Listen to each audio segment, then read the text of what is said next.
Welcome to Shukla study point. आप सभी का स्वागत है आपके अपने YouTube channel Shukla study point में। मैं शिवम शुक्ला आप सभी दोस्तों का हार्दिक स्वागत करता हूं। आज के वीडियो के माध्यम से हम लोग चर्चा करेंगे हिंदी साहित्य बीए सेकंड सेमेस्टर के महासंग्राम रिवीजन क्लास के बारे में। इस वीडियो के माध्यम से हम बहुत सारे जो लिखित टाइप के क्वेश्चंस होंगे उनके क्वेश्चंस और आंसर्स आपको लिखित स्वरूप में आपके स्क्रीन पर दिखेंगे और उसको मैं समझाने का प्रयास करूंगा। अर्थात महासंग्राम रिवीजन क्लास ये लिखित टाइप की परीक्षाओं के लिए है। हालांकि जानकारी की दृष्टि से देखेंगे तो ये संपूर्ण सिलेबस को एक ही वीडियो में पढ़ाने का एक प्रयास रहेगा। और आपको बता दूं, चाहे आपकी परीक्षा लिखित हो चाहे ऑब्जेक्टिव हो, सभी के लिए इम्पोर्टेंट है। लेकिन खास करके जो प्रश्नों का एक प्रकार से सिलसिला होगा वो लिखित टाइप का ही होगा। कार्यालयी हिंदी एवं कंप्यूटर पढ़ना पड़ता है जब आप बीए सेकंड सेमेस्टर में होते हैं फर्स्ट ईयर के। तो बीए प्रथम वर्ष द्वितीय सेमेस्टर में आपको कार्यालयी हिंदी और कंप्यूटर के बारे में पढ़ना होता है। तो परीक्षा देने से पहले अगर आपने यह वीडियो देख लिया तो आप जान लीजिए कि आप परीक्षा में बहुत अच्छे अंक पाने वाले हैं। एक बार सभी दोस्त हमारे वीडियो को लाइक और शेयर कर दीजिएगा और सभी दोस्तों से यही निवेदन रहेगा कि वीडियो को अंत तक जरूर देखिएगा, क्योंकि एक ही वीडियो के माध्यम से आपको संपूर्ण सिलेबस से अवगत करवाना महासंग्राम रिवीजन क्लास का एक ध्येय रहा है। तो आइए उसी ध्येय को हम आगे ले जाने का प्रयास करते हैं। देखें, सबसे पहला प्रश्न आपकी स्क्रीन पर पूछा जा सकता है कार्यालय हिंदी और कंप्यूटर को लेकर के कि संकल्प से क्या तात्पर्य है। संकल्प से क्या तात्पर्य है भाई, संकल्प किसे कहते हैं, फटाफट से आप लोग बताने का प्रयास करेंगे। हो सकता है आपकी बारी परीक्षा में प्रश्न पूछ लिया जाए, अभी तक तो पूछा नहीं गया है लेकिन अब की बार हो सकता है आ जाए। तो संकल्प से क्या तात्पर्य है भैया, तो देखें क्या लिखेंगे आप, किसी विवादग्रस्त प्रश्न पर सरकार की नीति और निर्णय और उस प्रश्न को सुलझाने के लिए की गई सिफारिशों का लिखित प्रस्ताव जो होता है उसी को संकल्प कहा जाता है। अब इसको कैसे समझेंगे, देखिए किसी विवादग्रस्त प्रश्न मतलब कोई विवादग्रस्त प्रश्न है और उस प्रश्न पर सरकार की जो नीतियां हैं और सरकार के जो निर्णय हैं और जो विवादग्रस्त प्रश्न है उस प्रश्न को सुलझाने के लिए जो सिफारिश की जाती हैं सरकार की नीति और निर्णय के द्वारा, खास करके उन्हीं का लिखित प्रस्ताव जो होता है वो संकल्प कहलाता है। समझ गए चीज़ें, यानी कोई विवादग्रस्त प्रश्न है तो उसको सुलझाने के लिए जो नीतियां और जो निर्णय बनाए जाते हैं, क्योंकि उसी प्रश्न को सुलझाने के लिए सिफारिश की जाती है तो उसी के लिखित प्रस्ताव को हम लोग संकल्प के नाम से जानते हैं। ठीक है, और इसे किसी सभा, निकाय या वैधानिक समूह, निकाय माने होता है जैसे कोई समुदाय टाइप का हो गया, कोई संस्था हो गई, तो सभा, निकाय या वैधानिक समूह जिसको कहते हैं उसका निश्चित एवं औपचारिक मत भी कहा जा सकता है। औपचारिक मत क्या होता है, कोई सभा है और उस सभा ने एक प्रकार से एकदम से औपचारिकता के हिसाब से, कोई भावात्मक संबंध इसमें नहीं होता औपचारिकता में, मतलब वो एक प्रकार से चूंकि वो नीति अच्छी है, वो निर्णय अच्छा है और इसीलिए सभी का एक मत हो जाना, किसी मुद्दे पर, किसी प्रश्नों के एक प्रकार से सुलझाने के उपायों पर एक प्रकार से सभी लोगों का एक मत हो जाना, पूरी की पूरी सभा का एक मत हो जाना, ये एक प्रकार से कहलाता है संकल्प। ठीक है, कि हम संकल्प लेते हैं कि ये चीज़ करेंगे, इस समस्या का निदान करेंगे, या आज से हम दारू नहीं पिएंगे, या एक प्रकार से और तमाम प्रकार की समस्या के निदान को लेकर के सरकार नीति बनाती है और उसी नीति के लिखित प्रस्ताव को संकल्प कहा जाता है। ठीक है, तो ये रही संकल्प की बातें। समझ में आ गई चीज़ें, आगे बढ़ते। दूसरा प्रश्न आप देखिएगा, दूसरा प्रश्न आपकी स्क्रीन पर आ चुका है, विज्ञापन से क्या तात्पर्य है। विज्ञापन किसे कहते हैं भैया, तो इसी प्रकार से हम जो है हर एक टॉपिक को थोड़ा थोड़ा समझने का प्रयास करेंगे और उसके बाद में एक मॉडल पेपर ऑलरेडी पड़ा हुआ है आपके चैनल, 2 मॉडल पेपर 2023 के, और बाकी हमारा दूसरा चैनल है बीए करेकर, उसको आप सभी लोग सब्सक्राइब कर लीजिएगा और शेयर कर दीजिएगा उस चैनल को भी। आपको बता दूं कि वहाँ पर भी आपको वीडियोज़, आपको प्लेलिस्ट में तमाम सारी वीडियोज़ मिल जाएंगी बीए सेकंड सेमेस्टर की 2022 में जितनी कक्षाएँ हुई हैं सबको मिल जाएगी आपको, तो उसको देख लीजिएगा। दूसरा प्रश्न क्या है, विज्ञापन से क्या तात्पर्य है। विज्ञापन क्या होता है, विज्ञापन को एडवर्टाइजमेंट कहते हैं, अंग्रेजी में प्रचार कहते हैं। ठीक है, विज्ञापन क्या है, एक प्रकार की शासकीय सूचना होती है। क्या होती है, एक प्रकार की शासकीय यानी कि जो प्रशासनिक सूचना होती है, शासकीय सूचना होती है, शासन सत्ता की एक सूचना होती है विज्ञापन, जो क्या करती है, समाचार पत्रों में प्रकाशित कराई जाती है। किस में कराई जाती है, समाचार पत्रों में, जो न्यूज़पेपर होते हैं उन्हीं में विज्ञापन प्रकाशित या वो सूचना प्रकाशित करवाई जाती है, जो कि एक प्रकार से शासकीय सूचना होती है। और ये सूचनाएं विविध विभागों में, मतलब कि अलग अलग विभागों में हुई रिक्तियों के आवेदन पत्र मंगाने, यानी कहीं पर अगर मान लेते कोई रिक्ति है या किसी विभाग में कर्मचारियों की कमी है, अधिकारियों की कमी है या किसी भी चीज़ की कमी है तो उसको लेकर के आवेदन पत्र मंगाने को लेकर के लिखा जाता है या छपवाया जाता है, मतलब कि प्रचार प्रसार किया जाता है, विज्ञापन किया जाता है। या किसी सरकारी उत्पाद की बिक्री करने के लिए या फिर विभिन्न सरकारी निर्माणों हेतु टेंडर, इन सभी के लिए आमंत्रित करने के लिए समाचार पत्रों में छपवाई जाती हैं। क्या? उसी को बोलते हैं विज्ञापन। जो सामग्री छपवाई जाती है प्रचार के लिए, जैसे मान लेते हैं प्रचार, आप लोग वीडियो देख रहे हैं, इस वीडियो के बीच में कभी कभी प्रचार आता होगा, तो प्रचार जो है वो एक प्रकार का विज्ञापन ही है। किसी प्रोडक्ट का एक प्रकार से प्रसार करना है, किसी प्रोडक्ट को जनता तक पहुंचाना ताकि जनता उसको खरीद सके। तो इसी प्रकार से जब प्रशासकीय या शासकीय सूचना को हम एक प्रकार से जनता तक पहुंचाते हैं, लोगों तक पहुंचाते हैं, जिससे एक प्रकार से उस शासकीय जो एक प्रकार से कार्यालय है उसका काम हो जाए और जो कार्यालय लोगों तक बातों को पहुंचाना चाह रहा है वो बातें एक प्रकार से पहुंच जाएं, तो ये एक प्रकार से जो प्रक्रिया होती है या एक प्रकार से ये व्यवस्था जो होती है उसी को कहा जाता है विज्ञापन। ठीक है, आगे देखिएगा, अगला प्रश्न आपकी स्क्रीन पर आ चुका है। तीसरा नंबर प्रश्न है, आवेदन पत्र किसे कहते हैं? फटाफट से आप लोग बताने का प्रयास करेंगे। आवेदन पत्र किसे कहते हैं भाई? आवेदन, आवेदन क्या? आवेदन, आवेदन मतलब जब आप कहीं पर, मतलब एक प्रकार से आप खुद जा करके करते हैं तो उसको बोलते हैं आवेदन पत्र। आपको बता दूं, आवेदन पत्र जब हम किसी व्यक्ति से कोई आग्रह या अनुरोध या निवेदन करते हैं, किसी व्यक्ति से जा करके करते हैं या किसी भी चीज़ के लिए उस समय जो आवेदन जिस पत्र में लिख रहे हैं, मतलब लिख कर करते हैं, उसे आवेदन पत्र कहा जाता है। जैसे कि आप जो है कोई कागज़ है और उस कागज़ में जो आपको रिक्वायरमेंट ज़रूरत है, आपको किसी वस्तु की या किसी काम करवाने की ज़रूरत है और आप किसी व्यक्ति को लिख करके अपना आवेदन पत्र, मतलब कि उसमें कुछ लिख करके अपनी समस्या वगैरह को लिख करके या कोई आग्रह, कोई अनुरोध करना होता है, किसी से कोई निवेदन करना होता है, तो वो निवेदन या आग्रह या अनुरोध आप लिखते हैं उसमें किसी चीज़ को प्राप्त करने के लिए, तो वो एक प्रकार से आवेदन पत्र कहलाता है। ठीक है, आगे देखिएगा, अगला प्रश्न आपकी स्क्रीन पर आ चुका है। चौथा नंबर प्रश्न है, कार्यालयी हिंदी की परिभाषा लिखिए। कार्यालयी हिंदी किसे कहते हैं भाई? फटाफट से आप लोग बताने का प्रयास करेंगे। कार्यालयी हिंदी, तो कार्यालय मतलब क्या होता है? कार्य धन आलय बराबर होता है कार्यालय। कार्यालय शब्द की व्युत्पत्ति आप देखिएगा, कार्य करने का स्थान, उसी को बोलते हैं कार्यालय। कार्य माने होता है कार्य और आलय माने होता है घर, यानी कार्य करने का घर या कार्य करने का स्थान। लेकिन जब एक प्रकार से आप इसको थोड़ा सा और देखेंगे, कार्यालय का सीधा सा मतलब होता है दफ्तर से या ऑफिस, जिसको आप कहते हैं उसी को कार्यालय कहते हैं। और कार्यालयी जो हिंदी होती है, जो उसी दफ्तर में या उसी कार्यालय में जिस हिंदी का प्रयोग किया जाता है वह हिंदी कार्यालयी हिंदी कहलाती है। ठीक है, समझ में आ रही चीज़ें? मतलब कि जो कार्यालय होते हैं, जैसे कार्यालयी हिंदी जैसे किस में प्रयोग होती है? सरकारी पत्रों में होती है, अर्ध सरकारी पत्रों में, प्रतिवेदन लेखन में, आलेखन में, टिप्पणी लेखन में, विज्ञापन में, नियम कायदे लिखने में, अधिनियम में, आवेदन पत्र में, इन सभी में आप देखते हैं जो जिस प्रकार की हिंदी भाषा का प्रयोग किया जाता है उस हिंदी को कार्यालयी हिंदी कहा जाता है। डॉक्टर श्याम सुंदर दास कार्यालयी हिंदी की परिभाषा को देते हुए कहते हैं कि वह भाषा जो सरकारी कामकाज एवं न्यायालयों के लिए स्वीकृत होती है वो राष्ट्रभाषा होती है या एक प्रकार से कार्यालयी हिंदी होती है। ठीक है, यानी वह भाषा जो सरकारी कामकाज और न्यायालयों के लिए स्वीकृत होती है उसको राष्ट्रभाषा भी कह सकते हो आप। मतलब राष्ट्रभाषा कहना उचित ना होगा, यहाँ पर कार्यालयी भाषा कर देना उचित होगा। ठीक है, क्योंकि भारत की कोई राष्ट्रभाषा है नहीं, लेकिन ऐसी भाषा जो सरकारी कामकाज में प्रयुक्त हो और न्यायालयों में प्रयुक्त हो उसको राष्ट्रभाषा भी कहा जा सकता है। डॉक्टर श्याम सुंदर दास ऐसा भी मानते हैं। तो कार्यालयी हिंदी की भी यही परिभाषा है कि जो भाषा सरकारी कामकाज में प्रयुक्त होती है और न्यायालयों के लिए स्वीकृत होती है वो भाषा क्या कहलाती है? वो भाषा एक प्रकार से कार्यालयी हिंदी या कार्यालयी भाषा कहलाती है। ये डॉक्टर श्याम सुंदर दास कहते हैं। डॉक्टर भोलानाथ तिवारी बड़े अच्छे भाषाविद हैं।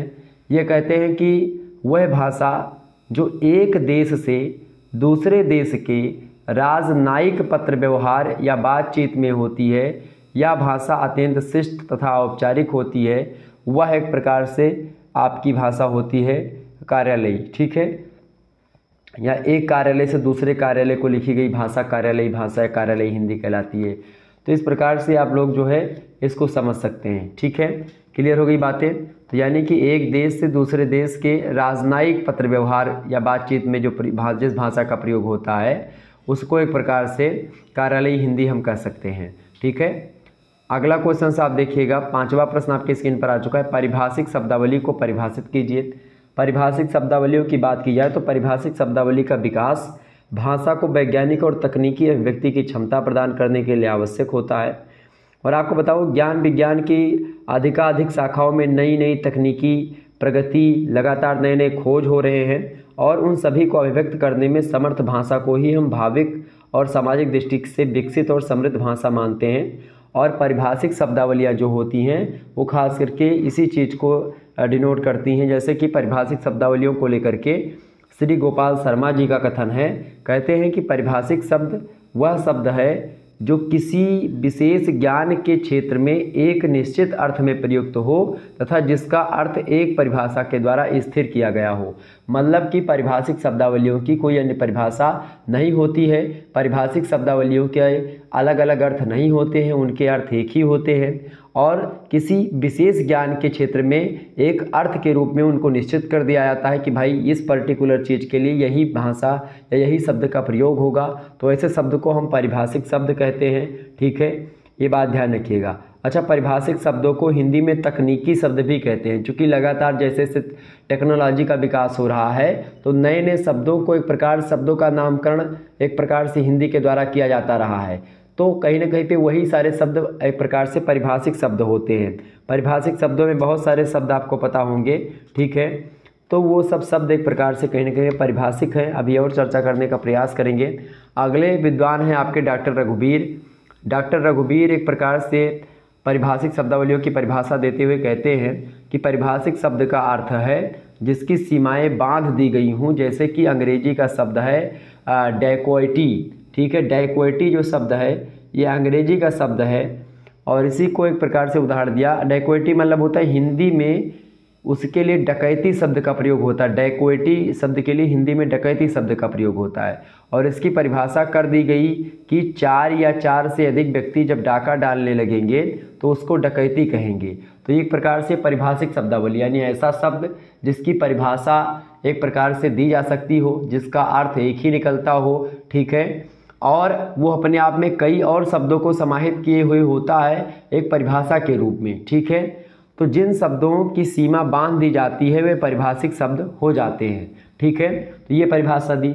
जबकि डॉक्टर दंगल जो है झाल्टे महोदय कहते हैं कि जो शब्द सामान्य व्यवहार की भाषा में प्रयुक्त ना हो करके ज्ञान विज्ञान के विभिन्न क्षेत्रों में विशिष्ट किंतु निश्चित अर्थ में प्रयुक्त होते हैं उन शब्दों को पारिभाषिक शब्द कहते हैं। तो ये हो गई पारिभाषिक शब्द और पारिभाषिक शब्दावलियाँ।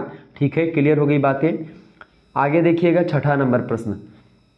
छठा प्रश्न आप देखने का प्रयास करेंगे। बहुत अच्छे तरीके से आप लोग जानने का प्रयास कर रहे हैं। एक बार सभी लोग वीडियो को लाइक और शेयर कर दीजिएगा। छठा प्रश्न है, प्रेस विज्ञप्ति किसे कहते हैं? प्रेस विज्ञप्ति का मतलब क्या होता है?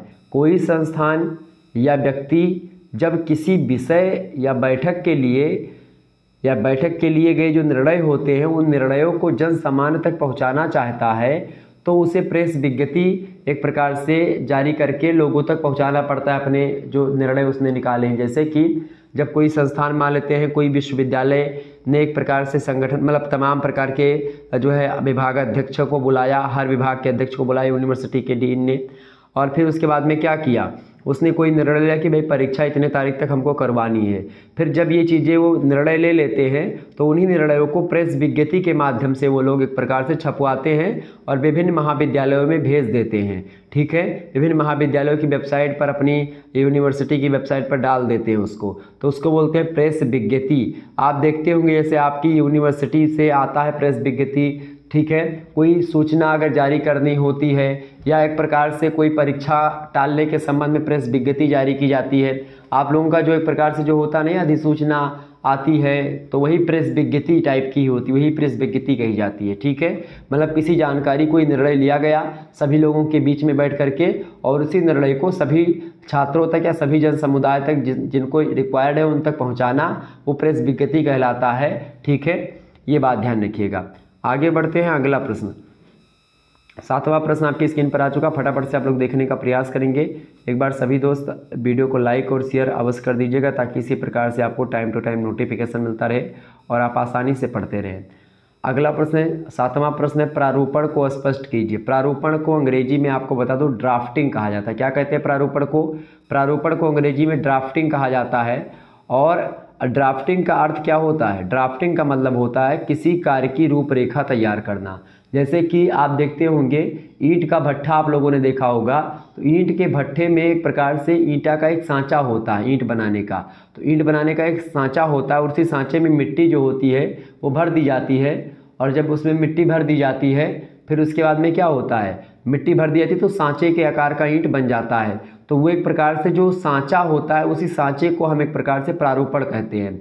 आपको बता दूं जैसे कोई पत्र लिखना हुआ या कोई भी काम हुआ तो उससे पहले उसका कच्चा चिट्ठा तैयार करना कि हमको पत्र कैसे कैसे लिखना है, किस तरीके से लिखना है, क्या क्या लिखना है। ठीक है, जैसे आप बचपन में पहले कला बनाते थे, आम बनाना होता था तो पहले पेंसिल से आप लोग डैश डैश करके बनाते थे, मतलब एक प्रकार से पेंसिल से बनाते थे।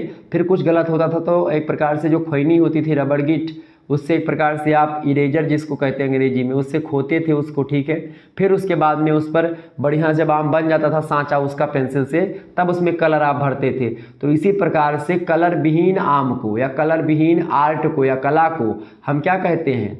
एक प्रकार से प्रारूपण आप कह सकते हैं। मतलब कि किसी पत्रादि लिखने के पहले उसका कच्चा चिट्ठा तैयार करना ही प्रारूपण कहलाता है। ठीक है, सामान्य अर्थों में अगर समझें तो प्रारूपण से अभिप्राय पत्रों, सूचनाओं, परिपत्रों और समझौतों के प्रारूप तैयार करने से, प्रारूप माने होता सांचा बनाने से है कि भाई कैसे लिखना है। और कुछ अगर गलतियां होती तो प्रारूप में ही हो जाती हैं। और फिर उन गलतियों को जब हम अच्छा मतलब एकदम से पक्का चीज़ करते हैं तो फिर हम उसमें वो गलतियां नहीं करते हैं। ठीक है, जिन्हें सरकारी कार्यालयों और व्यावसायिक संस्थानों में मतलब आए दिन तैयार किया जाता है ताकि एक प्रकार से कोई गड़बड़ी और कोई गलती ना हो। तो पहले कच्चा चिट्ठा तैयार करना, फिर उसके बाद में उसकी प्रिंटिंग करवाना, वो होता है एक प्रकार से पहले कच्चा चिट्ठा बनाने को ही हम प्रारूपण कहते हैं। ठीक है, प्रारूप मतलब होता है जो कच्चा चिट्ठा बन गया होता है उसको प्रारूप कहते हैं। और कच्चा चिट्ठा बनाने की जो प्रक्रिया होती है उस प्रक्रिया को प्रारूपण कहते हैं। ठीक है, प्रारूपण और प्रारूप में दोनों में अंतर है। प्रारूप जो बना हुआ चिट्ठा होता है, जैसे आपने कुछ लिख लिया, ये कागज है और इस कागज में आप जैसे लिख रहे हैं कोई चीज़, तो ये आपने लिखा, तो लिखने की जो प्रक्रिया यानी जो प्रक्रिया के द्वारा जो क्रिया आपने करी उस क्रिया को ही हम प्रारूपण कहते हैं। और लिख करके जब ये तैयार हो गया पूरा का पूरा पन्ना, तो इस पूरे के पूरे पन्ने को हम प्रारूप कहते हैं। समझ में आ गई बातें? आगे बढ़ते हैं। तो कहीं पर कोई डाउट होना नहीं चाहिए। मैं आपको इसीलिए हर एक शब्द को फोड़ फोड़ करके बता रहा हूँ, एकदम से पोस्टमार्टम करके आपको समझा रहा हूँ ताकि आपका कोई प्रश्न गलत ना हो और आप एक प्रकार से परीक्षा के 1-2 दिन पहले पूरे के पूरे सिलेबस के बारे में अपने जान पाएँ, एक रिवीजन हो जाए आपका। अगला प्रश्न, 8वां प्रश्न आप देखिएगा, संक्षेपण का शाब्दिक अर्थ स्पष्ट कीजिए। संक्षेपण क्या होता है? संक्षेपण का शाब्दिक अर्थ होता है छोटा करना। ठीक है, सार प्रस्तुत करना या सार संक्षेप, ये सब। सार मतलब होता है मतलब सार को गही दिए थोथा दिए उड़ाए, मतलब जो इंपॉर्टेंट चीज़ें हैं उनको हम इकट्ठा कर लें और बाकी जो बड़ी चीज़ें हैं उनको एक प्रकार से हम ख़त्म कर दें। मतलब कि जैसे कोई बड़ी विषय वस्तु दी गई है, कोई उपन्यास लिखा है, उन उपन्यास का सार तत्व आप देखते हैं मिलता है पढ़ने को। तो ऐसे ही क्या होता है कि बड़े बड़े जो अधिकारी होते हैं उनके पास पढ़ने का समय होता नहीं है कि पूरे के पूरे दिन के समाचार पत्रों को पढ़ें या पूरे के पूरे ऑफिस के पत्रों को पढ़ें। तो उनके लिए एक संक्षेपकर्ता व्यक्ति होते हैं, तो वो एक प्रकार से पत्रों को एक प्रकार से पहले पूरा पढ़ते हैं, समझते हैं, पूरे मूल भावों को, उसमें जो कही गई बातें होती हैं उनको जानते हैं, फिर उसको कम शब्दों में लिख करके अपने साहब के पास पहुंचा देते हैं कि साहब जो है ये फला बात है, ये फला बात है। तो इस प्रकार से संक्षेपण जो होता है वो बहुत कम शब्दों में एक प्रकार से लिखा जाता है। मतलब कि कोई बड़ा विषय वस्तु है, कोई निबंध है, उसको कम शब्दों में ठीक है लिख करके बता देना या एक प्रकार से वैसे बता देना। यानी इस प्रकार संक्षेपण का अर्थ ये हुआ कि एक बड़े अनुच्छेद में अभिव्यक्त विचारों का समास शैली में सार प्रस्तुत करना ही क्या कहलाता है, उसी को हम बोलते हैं संक्षेपण।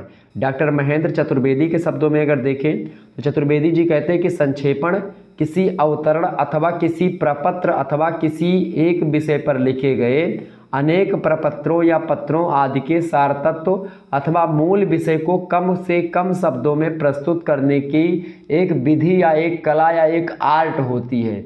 यानी कि बड़ी विषय वस्तु को हम जितने कम से कम शब्दों में उसके इम्पोर्टेंट चीज़ों को लिखें, उसके मूल भावों को लिखें, उनके सार तत्वों को लिखें, ताकि जो बातें उन बड़े अनुच्छेद में या बड़े एक प्रकार से निबंध में कही जा रही हैं, वही बातें हम छोटी लाइनों में या कम लाइनों में भी वही बातों को हम कह पाएँ।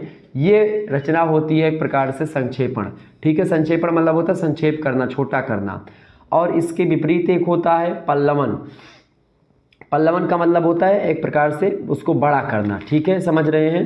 तो संक्षेपण क्या होता है? छोटा करना। समझ में आई चीज़ें? तो संक्षेपण की कई विशेषताएं होती हैं, जैसे कि पहली विशेषता होती है संक्षेपण की मूल का सार लिखना। ठीक है, जो लिखा है मतलब जो भाव है, जो विचार है, जो प्रभाव या तथ्य है, उनको जरूर आपको लिखना है। दूसरी बात क्रमबद्धता होनी चाहिए, जैसे लिखा था एक क्रम में आपको लिखना है पूरी की पूरी कहानी। तीसरी बात संक्षिप्तता यानी छोटा आपका होना चाहिए। चौथी बात स्पष्ट होना चाहिए आपका संक्षेपण जो आपने लिखा है। पांचवी बात व्यवहारिक भाषा और भाषा में प्रवाहमयता होनी चाहिए। व्यवहारिक भाषा का मतलब ऐसी भाषा का प्रयोग करें जो कि सभी के समझ में आ जाए, सरल हो भाषा। सातवीं बात आप शुद्ध एकदम से लिखें। ठीक है। आठवीं बात प्रभावात्मकता होनी चाहिए। ठीक है। नौवीं बात स्वतः पूर्णता होनी चाहिए, यानी कि खुद में अपने आप में एक प्रकार से संक्षेप भी पूर्ण होना चाहिए, ऐसा नहीं कि आधा तिहाया होना चाहिए, पूरा होना चाहिए। तो इस प्रकार से कई विशेषताएं होती है संक्षेपण की। आगे बढ़ते हैं, अगला प्रश्न। 9वां नंबर प्रश्न आपकी स्क्रीन पर आ चुका है। प्रतिवेदन की क्या उपयोगिता है बताइए।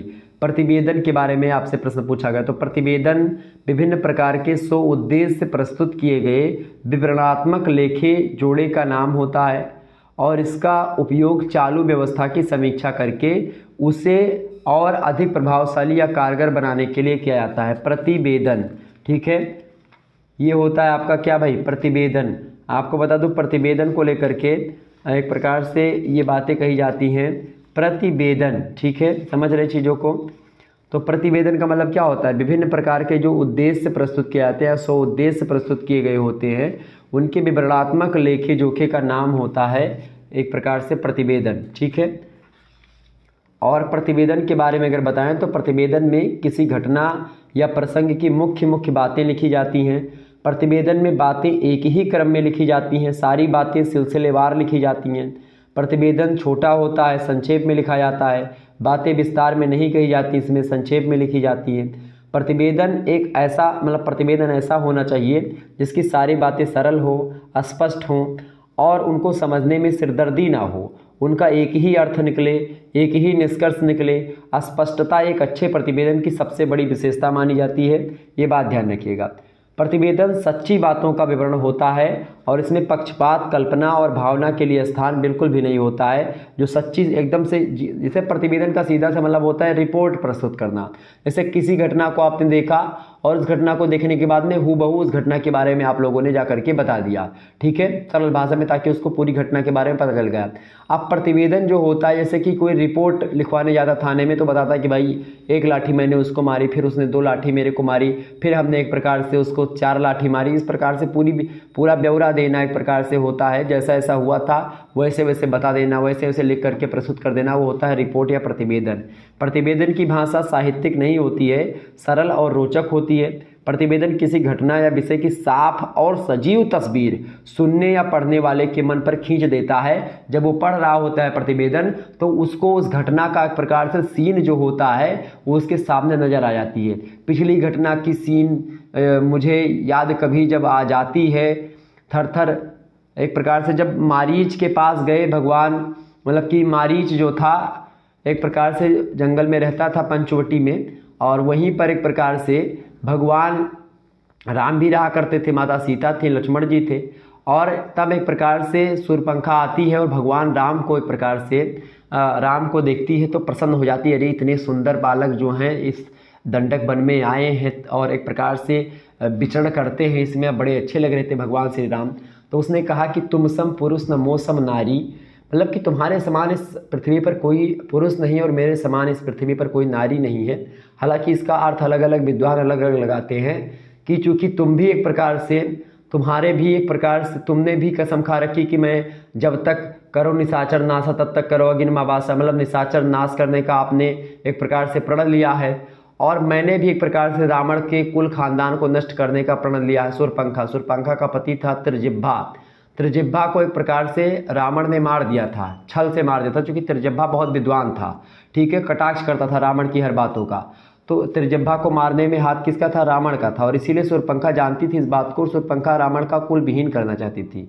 तो कुछ विद्वान बताते हैं कि भाई ये वहाँ पर था सिचुएशन, लेकिन मैं आपको जो बताने का प्रयास कर रहा हूँ, तो जब रावण आता है, शूर्पणखा की नाक कट जाती है, रावण के पास जाती है, वो कहती कि हाँ रावण ऐसी ऐसी बातें हुई, पूरा शूर्पणखा मतलब पहले त्रिजटा इन सभी मतलब किन के पास जाती, खरदूसर तीसरा के पास, ये सब मारे जाते हैं, ठीक है। तो इसके बाद में रावण के पास जाती है। रावण जो एक प्रकार से वो आता है सीता माता को हरने के लिए, ठीक है, तो मारीच के पास आता है। तो मारीच जब एक प्रकार से मारीच से कहते हैं कि चलो दो जो है बालक आए हैं, राजा दशरथ के लड़के हैं, और जो है बहुत ज़्यादा एक प्रकार से वो मचा रखा है, चलो उन्हीं की भार्या को हरना है। जैसे भगवान राम का नाम सुना तैसे उसको पिछली घटना की सीन याद आ गई। तो वहीं पर कहा गया कि पिछली घटना की सीन मुझे जब याद कभी आ जाती है, थर थर का मतलब कि एक प्रकार से तत्काल धड़कती छाती, ऐसे कुछ है कि मतलब कि हमारा शरीर कांपने लगती है, तत्काल धड़कती छाती है। इस प्रकार से राधे श्याम रामायण में मेंशन मिलता है, उदाहरण मिलता है। तो पिछली घटना की सीन याद आना, अब जैसे जैसे हुई थी वो घटना, कौन सी घटना? जब विश्वामित्र के दरबार मतलब विश्वामित्र गए, मतलब विश्वामित्र भगवान राम जी को बुला लेकर के गए थे, और ताड़का और सुबाहु मारीच ये सभी लोग जो है सभी का वध किया नहीं था भगवान राम ने। तो सुबाहु और मारीच जो है वो गए थे यज्ञ भंग करने के लिए विश्वामित्र जी का। तो राम जी ने एक प्रकार से डुंडे बाण से इनको जो है मारा था, 100 योजन दूरी तक बस एक बाण से फेंका था। वो घटना याद आ गई उसको, ठीक है, डुंडे बाण से फेंका था। तब से वो वही पंचवटी में आकर के गिरा और पंचवटी में रहने लगा, मामा था मारीच, ठीक है। तो इस प्रकार से प्रतिवेदन से वही होता है कि जब किसी को आप बताते हैं प्रतिवेदन या किसी को लिख करके देते हैं, तो घटना एक प्रकार से जो पढ़ रहा होता है प्रतिवेदन उसके दिमाग में चलने लगती है। तो ये होता है प्रतिवेदन। अगला प्रश्न आप देखिएगा, 10वां प्रश्न आपकी स्क्रीन पर आ चुका है। प्रश्न है कंप्यूटर के आशय को स्पष्ट कीजिए। कंप्यूटर शब्द जो है वो कंप्यूट शब्द से बना है। कंप्यूट का आशय क्या होता है? गणना करना या गिनती करना। इस प्रकार कंप्यूटर गणना करने के लिए किया गया एक ऐसा आविष्कार है जो तीव्र गति से गणितीय गणना कर देता है। कंप्यूटर किसे कहते हैं? इस प्रकार से परिभाषित किया जा सकता है कंप्यूटर को कि कंप्यूटर एक ऐसी मशीन है जो सूचनाओं अथवा डाटा के आधार पर कार्य करती है, ठीक है, वो होती है कंप्यूटर। कंप्यूटर संकलित सूचनाओं की क्रमबद्ध जानकारी देता है, और इसीलिए अब कंप्यूटर को डाटा प्रोसेसर भी कहा जाने लगा है। कंप्यूटर डाटा यानी सूचना को संकलित करके पुनः उसे क्रमबद्ध तरीके से सहज ही प्रस्तुत कर देता है, और यह सही सूचनाओं को छाप करके क्रमबद्ध रूप में उपस्थित भी कर देता है।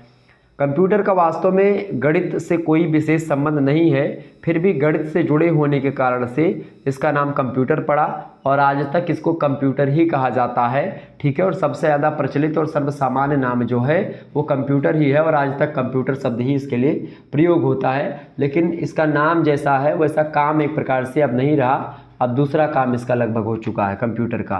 कंप्यूटर के माध्यम से आज बहुत सारे काम हो रहे हैं जो कि इसके नाम के बिल्कुल एक प्रकार से अलग दिखाई पड़ते हैं। अगला प्रश्न आप देखिएगा, सरकारी पत्र किसे कहते हैं? सरकारी पत्र मतलब राष्ट्र के कार्य को सुचारू रूप से चलाने के लिए एक सुसंगठित सरकार की आवश्यकता होती है, और यह सरकार जो होती है कार्य संचालन की सुविधा के लिए अपने कार्यों को चलाने के लिए अनेक कार्यालय खोलती है, अनेक ऑफिस बनाते हैं सरकार के जो लोग होते हैं, ठीक है। और ये ऑफिस जो होते हैं, कार्यालय जो होते हैं देश के कोने कोने में फैले हुए होते हैं। एक छोर से दूसरे छोर तक ये कार्यालय या ऑफिस जो होते हैं कन्याकुमारी से लेकर के जम्मू कश्मीर तक, और इधर जो है गुजरात से लेकर के अरुणाचल प्रदेश, नागालैंड, म्यांमार, मणिपुर, सभी जगह उत्तर प्रदेश, बिहार, झारखंड, उड़ीसा, छत्तीसगढ़, सभी जगह एक प्रकार से अलग अलग स्थानों पर कार्यालय होते हैं। तो इन सब का आपसी संबंध जो होता है पत्रों के द्वारा स्थापित होता है कि अगर आपको तमिलनाडु से पत्र लिखना है उत्तर प्रदेश में के कार्यालय में, चूँकि तमिलनाडु में भी भारत की सरकार है, भारत का ही एक अंग है तमिलनाडु, और यूपी भी भारत का अंग है। तो तमिलनाडु का एक कार्यालय और उत्तर भारत का मतलब उत्तर प्रदेश का एक कार्यालय, दोनों के बीच में अगर रिलेशनशिप या संबंध स्थापित होता है या कोई काम पड़ गया तमिलनाडु में उत्तर प्रदेश सरकार का, या तमिलनाडु सरकार का काम पड़ गया उत्तर प्रदेश में, तो उस पत्रों के माध्यम से एक कार्यालय से दूसरे कार्यालय में पत्र लिखा जाता है और इसी पत्राचार को हम सरकारी पत्र कहते हैं। मतलब जब एक सरकारी कार्यालय से किसी दूसरे सरकारी कार्यालय में पत्र को लिखा जाता है या पत्रों का या विचारों के आदान प्रदान के लिए पत्राचार का प्रयोग किया जाता है, तो उन प्रकार के पत्राचार को हम सरकारी पत्र कहते हैं। मतलब एक कार्यालय के द्वारा दूसरे कार्यालय को लिखे गए पत्र को हम सरकारी पत्र कहते हैं। ठीक है।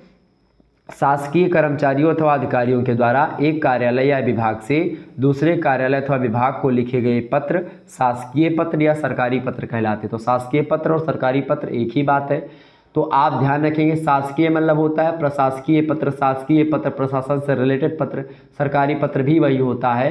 तो सरकार के कामकाज चलाने के लिए सरकारें जो होती है वो कार्यालय खोलती है और उन्हीं कार्यालय के कर्मचारी एक प्रकार से एक दूसरे कार्यालय में पत्र वगैरह लिखते हैं और एक प्रकार से वही पत्राचार जो होता है सरकारी पत्र कहलाता है। आगे बढ़ते हैं। 12वां प्रश्न आप देखिएगा, कार्यालय आदेश का आशय स्पष्ट कीजिए। तो कार्यालय आदेश जो होता है किसी भी मंत्रालय या कार्यालय के कर्मचारियों के लिए समय समय पर निकाले गए आदेशों की एक सूचना होती है, सरकारी आदेश या कार्यालय आदेश। जो सरकारी या एक प्रकार से कार्यालय होते हैं उन्हीं कार्यालय का एक प्रकार से ऑर्डर निकलता है तो वो भी छपना है, और ऐसी सूचना होती है कि जिसका संबंध किसी कार्यालय के एक या अनेक कर्मचारियों से होता है, तो कर्मचारियों को काम करने के लिए या उनकी छुट्टी के लिए या और भी चीज़ों के लिए उनकी सैलरी बढ़ाने के संबंध में ये सब एक प्रकार से किया जाता है। तो कार्यालय के एक या अनेक कर्मचारियों से होता है इसका संबंध जो है कार्यालय आदेश का। और इसके अंतर्गत नियुक्ति, तो इसके अंतर्गत क्या होता है, नियुक्ति, छुट्टियों की स्वीकृति और पद वृद्धि। मतलब अगर किसी व्यक्ति की नियुक्ति होनी होती है तो कार्यालय आदेश दिया जाता है, किसी व्यक्ति की छुट्टी के लिए, ठीक है, या किसी में एक प्रकार से प्रमोशन किसी का यानी पद में वृद्धि हो रही है, प्रमोशन मिल रहा है, तो उसके लिए भी जो है लिखा जाता है कार्यालय आदेश। ठीक है। कार्यालय के द्वारा बनाए गए सामान्य नियमों की सूचना भी इसके द्वारा दी जाती है। इस प्रकार के पत्र की रचना सरल होती है, ऊपर संख्या लिखी होती है, फिर कार्यालय का नाम लिखा होता है और दिनांक दिया होता है। वाक्यों की रचना और उत्तम मतलब वाक्यों की रचना जो होती है वो उत्तम पुरुष में लिखी जाती है। नीचे दाहिनी ओर अधिकारी के हस्ताक्षर पद सहित उल्लिखित होते हैं यहाँ पर। ठीक है। स्वनिर्देश के लिए कोई शब्द नहीं रहता इसमें। और नीचे बाईं ओर आप देखते हैं, बाईं ओर उन व्यक्तियों का नाम उल्लेख रहता है जिनके लिए आदेश जारी किया था। यहाँ पर एक प्रकार से जो है जिनके लिए आदेश जारी किया था उनका नाम लिखा होता है, और जिस अधिकारी ने जारी किया उनका नाम यहाँ पर लिखा होता है, और क्या उनको छुट्टी मिली है या क्या लिखा हो यहाँ पर लिखा होता है। यहाँ पर आपका सेवा में और ये सब लिखा होता है, मतलब सेवा में मतलब कि नहीं, एक प्रकार से जो भी पत्र होता है पत्र संख्या पड़ी होती है, दिनांक पड़ा होता है और ये सब इतना होता है बस। ठीक है। ये होता है आपका जो है क्या कार्यालय आदेश। अगला क्वेश्चन आप देखिएगा, 13वां प्रश्न आपके लिए स्क्रीन पर आ चुका है। निविदा सूचना से क्या तात्पर्य है। तो आए दिन समाचार पत्रों में विविध सरकारी निर्माण कार्यों हेतु निविदा सूचना प्रकाशित होती रहती है। निविदा की सारी शर्तें, निर्माण कार्य का विवरण आदि निविदा सूचना में दिया होता है। मतलब कहीं पर आपको सरकारी कामकाज का या सरकारी कोई निर्माण हो रहा है तो उसके लिए जब कोई सूचना देनी होती है तो उसी को निविदा सूचना कहते हैं। निविदा की बात की जाए तो निविदा एक निर्धारित प्रपत्र होता है जो एक निश्चित मूल्य पर निविदा की सूचना देने वाले कार्यालय के द्वारा निर्गत किया जाता है। और इस पत्र को भर करके आपको बता दूं, इस पत्र को या इस प्रपत्र को भर करके निर्धारित सुरक्षित धनराशि के बैंक ड्राफ्ट के साथ मुहरबंद लिफाफे में कार्यालय में जमा करना होता है। एक निश्चित तिथि भी तारीख पर भी मतलब तारीख भी निश्चित होती है और उसी पर सभी निविदा भरने वाले के समक्ष इसे खोला जाता है और पूर्व निर्धारित शर्तों पर खरी उतरने वाली निविदा को स्वीकृति दे दी जाती है। निविदा की स्वीकृति के बाद संबंधित ठेकेदार अपना कार्य शुरू कर देता है, यानी जो ठेका उका मिलता है किसी काम को लेकर के, सरकारी निर्माण को लेकर के, तो ये निविदा पत्र ही उसी को कहा जाता है कि भाई ठेका किसको मिलेगा, तो वो एक प्रकार से फार्म भरा जाता है तो उसी को निविदा पत्र कहते हैं। ठीक है। आगे बढ़ते हैं। अगला क्वेश्चन आप देखिएगा, अर्ध सरकारी पत्र। तो सरकारी पत्र आपके समझ में आ गया था कि जब एक कार्यालय दूसरे कार्यालय को एक प्रकार से सरकारी कामकाज के लिए कोई पत्र लिखता है तो वो एक प्रकार से सरकारी पत्र होता है। लेकिन जब कोई अधिकारी या जब कोई एक अधिकारी दूसरे संबंधित अधिकारी को व्यक्तिगत स्तर पर, कार्यालयीय स्तर पर नहीं, व्यक्तिगत स्तर पर, ठीक है, सामूहिक स्तर पर नहीं, व्यक्तिगत स्तर पर, जब उसको व्यक्तिगत स्तर पर जानता होता है, मैत्री भाव व अनौपचारिकता से युक्त जो पत्र कार्यालय से संबंधित विषय पर लिखा जाता है उसे अर्ध सरकारी पत्र कहते हैं। मतलब कि जब एक अधिकारी किसी दूसरे अधिकारी को कोई पत्र लिखता है जो उसको जानता है, व्यक्तिगत पत्र लिखता है, तो उस व्यक्तिगत पत्र को हम अर्ध सरकारी पत्र कहते हैं। चूँकि सरकारी अधिकारियों ने लिखा है इसीलिए इसमें अर्ध सरकारी आ गया है, ठीक है। तो चूंकि कार्यालय के काम के लिए भी हो सकता है और कार्यालय का काम इसमें नहीं भी हो सकता है, वो लोग आपस में पत्राचार के माध्यम से बातचीत ही कर रहे हैं कोई, तो वो भी एक प्रकार से अर्ध सरकारी पत्र ही कहा जाएगा, ठीक है, ये बात ध्यान रखिएगा। तो ये हो गया आपका अर्ध सरकारी पत्र। आगे बढ़ते हैं और भी चीज़ों को जानने का प्रयास करते हैं। 15वां प्रश्न, यानी कि जब एक अधिकारी या एक कार्यालय का अधिकारी किसी दूसरे अधिकारी को पत्र लिखता है या दूसरे विभाग के अधिकारी को पत्र लिखता है और आपस में व्यक्तिगत चीज़ें बात साझा करते हैं, व्यक्तिगत जानकारी साझा करते हैं, तो वो होता है अर्ध सरकारी पत्र। सरकारी पत्र क्या होता है कि एक कार्यालय दूसरे कार्यालय को पत्र लिखता है या एक कार्यालय के अधिकारी के द्वारा दूसरे कार्यालय को पत्र लिखा जाता है, किसी व्यक्ति को नहीं लिखा जाता है, तो वो पत्र सरकारी पत्र होता है। सरकारी कामकाज के लिए लिखा जाता है, ठीक है, सामूहिक चीज़ों के लिए लिखा जाता है, तो वो होता है एक प्रकार से कौन सा पत्र, वो होता है सरकारी पत्र, ठीक है। और अर्ध सरकारी पत्र एक अधिकारी से दूसरे अधिकारी को लिखा जाता है व्यक्तिगत स्तर पर। अगला प्रश्न है 15वां नंबर, इंटरनेट किसे कहते हैं। तो इंटरनेट विश्व का इंटरनेट का फुल फॉर्म क्या होता है। इंटरनेट का फुल फॉर्म होता है इंटरनेशनल नेटवर्क, ठीक है। तो इंटरनेट विश्व का एक विशालतम कंप्यूटर नेटवर्क है। नेटवर्क एक ही प्रकार की वस्तुओं का संजाल होता है। संजाल का मतलब होता है एक ही प्रकार की दो से अधिक वस्तुओं पर का परस्पर संपर्क में आना। इंटरनेट एक बृहद पीयर टू नियर यानी एक समान नेटवर्क है। इससे जुड़ करके कोई भी कंप्यूटर बड़ी सरलता से सूचनाओं का आदान प्रदान कर सकता है और इससे सारे कंप्यूटर टेलीफोन लाइन से जुड़े होते हैं। इंटरनेट एक टीवी रिले स्टेशन की तरह होता है। और आपको बता दूं इंटरनेट के माध्यम से आजकल जो है आप लोग अपना मोबाइल में पढ़ रहे हैं, ठीक है, मैं पढ़ा पा रहा हूँ इंटरनेट के माध्यम से। आप लोग जो है इंस्टाग्राम पर रील्स देख पा रहे हैं और फेसबुक पर एक प्रकार से वीडियोस देखते हैं, यूट्यूब पर आप लोग वीडियो देखते हैं और एक प्रकार से गूगल पर कुछ सर्च करते हैं। तो ये सब किसके माध्यम से, ये सब इंटरनेट के द्वारा ही एक प्रकार संभव हो चुका है। आप लोग व्हाट्सएप पर चैटिंग करते हैं, एक स्थान से संदेश भेजते हैं दूसरे स्थान पर, तो ये सब क्या है, ये सब इंटरनेट के माध्यम से ही होता है। अगला क्वेश्चन आप देखिएगा, 16वां प्रश्न है, ईमेल से आप क्या समझते हैं। ईमेल का फुल फॉर्म होता है इलेक्ट्रॉनिक मेल। जब दो या दो से अधिक एक व्यक्ति एक दूसरे से जुड़े कंप्यूटरों या दो से अधिक एक दूसरे से जुड़े कंप्यूटरों के द्वारा एक दूसरे की सूचनाओं को ग्रहण करना और भेजना, उसी को ईमेल कहते हैं। मतलब कि जब कोई एक कंप्यूटर है, उस कंप्यूटर से किसी दूसरे कंप्यूटर में कोई सूचना भेजनी होती है, कोई पत्र भेजना होता है, तो वो एक प्रकार से ईमेल के माध्यम से भेज देते हैं, ठीक है। तो वो होता है email, electronic mail.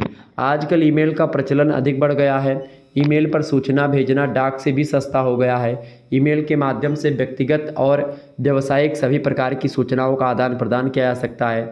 Computer program भी ईमेल जो है ईमेल किए जा सकते हैं। तो कहीं ना कहीं पे फ़ोटो, छोटी क्लिप, वीडियो की, ये सब ईमेल में भेजी जा सकती है। और जो एक प्रकार से पत्र वगैरह लिखे जाते हैं, सरकारी पत्र लिखना हुआ या कोई भी पत्र लिखना हुआ, उसमें जो है समय लगता है और एक प्रकार से समय के साथ साथ बहुत टाइम लगता है, डाक का खर्चा लगता है। तो उन सभी से बचने के लिए कहीं ना कहीं पे आपको बता दूं, उन सभी से बचने के लिए कम समय में और एक प्रकार से सस्ता उपाय जो है वो ईमेल ही होता है। ईमेल के माध्यम से आप बहुत कुछ एक प्रकार से सरल और बहुत कम समय में सारी चीज़ों को जान पाते हैं, ठीक है। तो ये होता है ईमेल आपका। आगे देखिए, अगला प्रश्न आपकी स्क्रीन पर आ चुका है। 17वां प्रश्न आप देखिएगा, पल्लवन की परिभाषा दीजिए। पल्लवन का मतलब होता है विस्तारण। विस्तारण का मतलब होता है क्या, भावों को विस्तार से लिखना, ठीक है।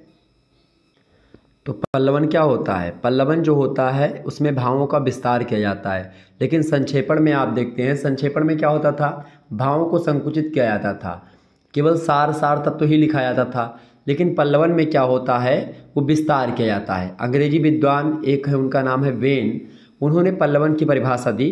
कहा कि पल्लवन का अर्थ है किसी कथन को एक परिच्छेद में विस्तृत करना और इसमें मूल विचार को विकृत करने तथा अवांछनीय सामग्री देने का निषेध होता है। एक प्रकार से मतलब ज़्यादा विकृत आप नहीं कर सकते हैं, लेकिन इसमें क्या होता है कि आप जो है पल्लवन में क्या होता है कि भावों का विस्तार कर सकते हैं, इसीलिए इसको विस्तारण भी कहा जाता है पल्लवन को। और आपको बता दूं पल्लवन जो होता है प्रत्यक्ष कथन से इसमें बचना चाहिए आपको। पारिभाषिक, अव्यवहारिक, क्लिष्ट और दुरूह शब्दों का प्रयोग इसमें नहीं करना चाहिए। पल्लवन में लंबे लंबे वाक्य आपको नहीं लिखने चाहिए। पल्लवन उत्तम पुरुष में नहीं लिखना चाहिए आपको, और समाज शैली से इसमें बिल्कुल बचना चाहिए। तो ये सब पल्लवन लिखते समय आपको ध्यान रखना चाहिए। पल्लवन के लेखन में पुनरावृत्ति नहीं होनी चाहिए। इसके अलावा मतलब पुनरावृत्ति का मतलब होता है कि एक ही शब्द बार बार आप नहीं लिख सकते पल्लवन में बढ़ाने के चक्कर में, ठीक है। इसके अलावा असंगत, अप्रासंगिक बातों का पल्लवन में कोई उल्लेख नहीं करना चाहिए आपको। शब्द प्रयोग, वर्तनी और व्याकरणगत अशुद्धियों से बचना चाहिए। पल्लवन करते समय मूल का कोई भाव या विचार छूटने न पाए, ये भी बात ध्यान रखनी चाहिए। विचार श्रृंखला में क्रमबद्धता और एक सूत्रता का होना बहुत ही आवश्यक है। अनावश्यक विस्तार करने से बचना चाहिए पल्लवन लिखते समय।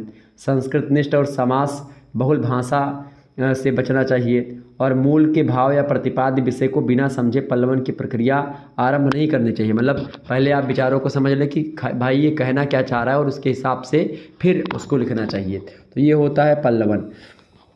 आगे देखिएगा, अगला प्रश्न आपकी स्क्रीन पर आ चुका है। 18वां नंबर प्रश्न है, इंपॉर्टेंट प्रश्न है परीक्षा की दृष्टि से आपके। फटाफट से देखिएगा प्रश्न क्या है। प्रश्न आपकी स्क्रीन पर दिया हुआ है 18वां नंबर कि हिंदी की प्रमुख 4 वेबसाइटों का परिचय दीजिए। देखिए पहली वेबसाइट है हिंदी की कौन सी, विकिपीडिया हिंदी। विकिपीडिया जो है दुनिया का सबसे बड़ा ज्ञान का भंडार है, और अब विकिपीडिया का हिंदी वेबसाइट भी आ गया है, जहां से हम किसी भी विषय पर ज्ञान प्राप्त कर सकते हैं विकिपीडिया के माध्यम से। तो पहली वेबसाइट हिंदी की कौन सी हो गई, या वेबसाइट जो एक प्रकार से खास करके हिंदी की है, विकिपीडिया हिंदी पहली वेबसाइट। दूसरी वेबसाइट है शब्दकोश। शब्दकोश की बात की है तो भाषा सीखने वालों के लिए शब्दकोश वेबसाइट बहुत ही उपयोगी है। यहाँ से हम अपनी वोकाबुलरी जो होती है उसको आप बढ़ा सकते हैं, और नए नए वर्ड्स को आप सीख सकते हैं इसमें। जैसे एक डिक्शनरी टाइप की है शब्दकोश, हिंदी का शब्दकोश है वो। इसके अलावा तीसरी जो वेबसाइट है हिंदी की वो है हिंदी खोज। हिंदी खोज की बात की है तो शब्दकोश की ही तरह हिंदी खोज भी क्या है, एक डिक्शनरी वेबसाइट है, और यहाँ पर हम इंग्लिश वर्ड की हिंदी मीनिंग जान सकते हैं। और इस वेबसाइट का ऐप भी मतलब प्ले स्टोर पर आपको मिल जाएगा, आप उसको डाउनलोड कर सकते हैं। अब इसमें मुझे कोई पैसा नहीं मिला है कि मैं एक प्रकार से इन सभी वेबसाइटों की प्रचार कर रहा हूँ। ये सब एक प्रकार से आपसे प्रश्न पूछा जा रहा है तो मैं आपको बता बस रहा हूँ, ठीक है, ये बात ध्यान रखिएगा। और मैं ये नहीं कहता कि आप डाउनलोड ही करें जा करके, मतलब ये प्ले स्टोर पर आपको एप्लीकेशन भी इसका है। तो हिंदी खोज जो है एक प्रकार से क्या है, वेबसाइट है, ठीक है, शब्दकोश की तरह। और चौथी जो वेबसाइट है हिंदी की वो है गज़ट, गज़ट 360। गज़ट के दीवानों के लिए गज़ट 360 हिंदी वेबसाइट सबसे मस्त वेबसाइट है, और यहाँ पर नए नए गज़ट्स जैसे कि स्मार्टफोन्स, लैपटॉप, यूनिक गज़ट्स, इन सभी के बारे में हिंदी में जानकारी आप प्राप्त कर सकते हैं। तो ये कई वेबसाइट है जिसके माध्यम से आप हिंदी भाषा से रिलेटेड जानकारी या हिंदी के बारे में आप बहुत कुछ जान सकते हैं, ठीक है। आगे देखते हैं अगला प्रश्न। 19 नंबर क्वेश्चन से आपसे पूछा जा सकता है एग्जाम में, सॉफ्टवेयर किसे कहते हैं। तो सॉफ्टवेयर जो होता है वो कंप्यूटर सिस्टम के कार्यों को नियंत्रित करता है, कंट्रोल करता है, और प्रोग्रामों और नियमों एवं क्रियाओं का एक समूह होता है सॉफ्टवेयर। सॉफ्टवेयर कंप्यूटर एवं हार्डवेयर के बीच समन्वय स्थापित करता है। सॉफ्टवेयर वह निर्देश होता है जो हार्डवेयर से निर्धारित कार्य जो हार्डवेयर निर्धारित करता है उससे निर्धारित कार्य कराने के लिए उसे दिया जाता है। सॉफ्टवेयर हार्डवेयर को यह बताता है कि उसे क्या करना चाहिए। हार्डवेयर वो काम करता है, ठीक है, कब क्या करना है, कैसे करना है, ये सब सॉफ्टवेयर बताता है किसको, हार्डवेयर को, और हार्डवेयर वो काम करता है। तो सॉफ्टवेयर इसी को कहते हैं, ठीक है। सिस्टम सॉफ्टवेयर हो गया और एप्लीकेशन सॉफ्टवेयर हो गया, ये सब सॉफ्टवेयर के प्रकार, 3 प्रकार के सॉफ्टवेयर होते हैं। अगला प्रश्न आप देखिएगा, 20वां प्रश्न है, वेब पेज किसे कहते हैं। तो वेब पेज जो होता है सूचना का एक अंश है। वेब पृष्ठों को HTML का प्रयोग करके निर्मित किया जाता है। HTML एक पद्धति है जो क्या करती है, इंटरनेट पर फाइलें तथा हाइपर टेक्स्ट फाइलें स्थानांतरित करने के लिए जो है HTML का प्रयोग किया जाता है। तो ये होता है वेब पेज। नेक्स्ट क्वेश्चन देखेंगे, 21 नंबर प्रश्न है ई शिक्षण क्या है? ई शिक्षण मतलब होता है इंटरनेट शिक्षण या इलेक्ट्रॉनिक शिक्षण, ठीक है। तो ई शिक्षा अनिवार्य रूप से कौशल और ज्ञान का कंप्यूटर एवं नेटवर्क समर्थित अंतरण होता है। ई शिक्षा इलेक्ट्रॉनिक अनुप्रयोगों और सीखने की प्रक्रियाओं के उपयोग को संदर्भित करता है। ई शिक्षा के अनुप्रयोगों और प्रक्रियाओं में वेब आधारित शिक्षा, कंप्यूटर आधारित शिक्षा और आभासी कक्षाएं, डिजिटल सहयोग सम्मिलित होता है। जैसे कि जो आप लोग इंटरनेट पर, वेबसाइट पर आप जो जानकारी ग्रहण करते हैं या यूट्यूब के माध्यम से पढ़ते हैं, ठीक है, कंप्यूटर के माध्यम से पढ़ते हैं, ठीक है, गूगल पर सर्च करके पढ़ते हैं, तो ये सब क्या है? ये सब ई शिक्षण ही होते हैं, ई कंटेंट होते हैं, ई विषय वस्तु होते हैं। अगला प्रश्न 22 नंबर, ब्लॉग से क्या तात्पर्य है? ब्लॉग, तो ब्लॉग एक प्रकार की वेबसाइट है जिसे उल्टे कालानुक्रम में व्यवस्थित किया जाता है, यानी कि पुराने पृष्ठ व पोस्ट नीचे होते हैं और नवीन प्रकाशित पोस्ट व पृष्ठ सबसे ऊपर प्रदर्शित होते हैं। ब्लॉग को अकेले व्यक्ति अथवा समूह के द्वारा लिखा जा सकता है और इस पर ब्लॉगर किसी विषय पर अपने विचार प्रकाशित कर सकता है। तो विचार पहले एक प्रकार से लोग लिखते थे गूगल पर, ठीक है, वेबसाइटों पर लिखते थे अपने अपने विचार, तो वो ब्लॉग होते थे। किसी मुद्दे पर कोई विचार लिख दिया गूगल पर तो वो ब्लॉग हो गया, ठीक है। लेकिन आजकल ब्लॉग का क्या एक प्रकार से नज़रिया है? ब्लॉग लोग एक प्रकार से बनाते हैं जा करके कि आज हमने एक प्रकार से समोसा खाया, आज हम यहाँ पर आए। जैसे पाकिस्तान की लड़की फेमस थी, 2-3-4 लड़कियाँ थीं कि ये हमारी गाड़ी है, ये मैं हूँ, ये आपने देखा था, तो वो भी ब्लॉग ही बना रही थी। तो इस प्रकार से आजकल ब्लॉग कुछ इस तरीके से बनने लगे हैं। अगला प्रश्न आप देखिएगा, 23 नंबर प्रश्न आपकी स्क्रीन पर आ चुका। स्वयं पोर्टल क्या है? स्वयं पोर्टल की अगर बात की जाए, SWAYAM, ये है स्वयं पोर्टल। ये study webs of active learning for young speaking minds, ये इसका फुल फॉर्म है। क्या फुल फॉर्म है? Study webs of active learning for young speaking minds, इसका फुल फॉर्म है किसका? SWAYAM का फुल फॉर्म है, स्वयं इसको कहा जाता है। मतलब कि इसको हिंदी में कहते हैं युवा आकांक्षी मन के लिए सक्रिय अधिगम का वेब अध्ययन, ठीक है। अधिगम माने सीखने का एक जो है वेब अध्ययन, वेब माने जो वेबसाइटें होती हैं वो, तो उन्हीं का संक्षिप्त रूप होता है स्वयं। और यह भारत सरकार के मानव संसाधन विकास मंत्रालय एवं अखिल भारतीय तकनीकी शिक्षा परिषद के द्वारा विकसित किया गया है स्वयं, और एक ऑनलाइन एजुकेशन पोर्टल है। ये आपको बता दूं, स्वयं ऑनलाइन एजुकेशन पोर्टल की घोषणा, जो स्वयं ऑनलाइन पोर्टल है या ये ऑनलाइन एजुकेशन पोर्टल है, इसकी घोषणा कब की गई थी? 1 फरवरी 2017 को की गई थी। और इस समय 1 फरवरी 2017 को आम बजट पेश किया गया था भारत में, और भारत सरकार के द्वारा एक प्रकार से स्वयं पोर्टल के बारे में भी बताया गया था। 9 जुलाई 2017 को समय प्रधान मतलब कि राष्ट्रपति थे माननीय प्रणब मुखर्जी, उनके द्वारा लॉन्च किया गया था। फिर उसके बाद में प्रणब मुखर्जी के बाद में रामनाथ कोविंद जुलाई में ही बनते हैं, ठीक है। मतलब बाद में आकर के रामनाथ कोविंद एक प्रकार से वो राष्ट्रपति बन जाते हैं, लेकिन उससे पहले प्रणब मुखर्जी थे जिस समय स्वयं पोर्टल लॉन्च हुआ था, ठीक है। आगे देखिएगा, अगला प्रश्न आपकी स्क्रीन पर आ चुका है। 24 नंबर प्रश्न है। 24 नंबर प्रश्न क्या है? प्रश्न है शोध के प्रकार लिखिए। शोध कार्य में शोधकर्ता किसी तथ्य को बार बार देखता है जिससे उसके संबंध में प्रदत्तों को एकत्र करता है। प्रदत्त माने जो डाटा होता है उसको इकट्ठा करता है, जो दिया होता है उसको इकट्ठा करता है, और उन्हीं आंकड़ों के आधार पर जो इकट्ठा आंकड़े उसको मिलते हैं, छिटपुट मिलते हैं, उन्हीं आंकड़ों को इकट्ठा करता है और उन्हीं आंकड़ों के आधार पर निष्कर्ष निकालता है। समस्त शोधों को 2 वर्गों में हम बांट सकते हैं। पहला मूलभूत शोध और दूसरा व्यवहत शोध। ये 2 प्रकार के शोध होते हैं, ठीक है। अगला प्रश्न है शोध के चरण बताइए। शोध की प्रक्रिया में मुख्यतः 6 सोपानों का अध्ययन किया जाता है जो कि निम्नलिखित हैं। कौन कौन से सोपान होते हैं शोध के चरण में भाई? देखिए, पहला चरण जो होता है शोध का वो होता है समस्या का चयन करना। सबसे पहले किसी समस्या का चयन किया जाता है कि भाई किस समस्या पर हमको शोध करना है। दूसरा चरण होता है परिकल्पना का प्रतिपादन। उसके बाद में उस शोध के बारे में परिकल्पना मतलब पहले से कल्पना तैयार की जाती है कि भाई ऐसे ऐसे क्या चीज़ें होनी है। फिर उसके बाद में शोध की एक रूपरेखा तैयार की जाती है। चौथे चरण में प्रदत्तों का संकलन है, जो आंकड़ा होता है उनको इकट्ठा किया जाता है। फिर उसके बाद में 5वें चरण में प्रदत्तों का विश्लेषण किया जाता है, जो आंकड़ा हमको मिलता है उन तथ्यों को फोड़ करके उनके बारे में और जानकारी इकट्ठा करते हैं। फिर उसके बाद में 6वें चरण में निष्कर्ष का प्रतिपादन करते हैं, जो विश्लेषण करने के बाद में निष्कर्ष निकलता है उन निष्कर्षों को हम प्रतिपादित करते हैं 6वें चरण में। तो ये 6 चरण होते हैं शोध की, ठीक है। अगला प्रश्न आप देखिएगा, 6ठा नंबर प्रश्न आपकी स्क्रीन पर आ चुका है। यूनिकोड क्या है? यूनिकोड का क्या आशय है भाई?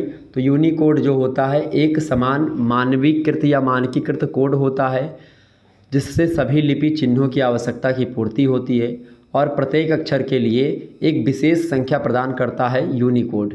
यूनिकोड मुख्य रूप से नंबर से संबंधित है और यह प्रत्येक अक्षर के लिए एक संख्या निर्धारित करके अक्षर व वर्णों को संग्रहित यानी इकट्ठा करता है। ठीक है। यूनिकोड की स्थापना की अगर बात की है तो यूनिकोड स्टैंडर्ड जो आधुनिक सॉफ्टवेयर उत्पादों एवं मानकों में पाठ की प्रस्तुति को निर्दिष्ट करता है, उसके विकास, विस्तार और इसके प्रयोग को बढ़ावा देने के लिए की गई थी।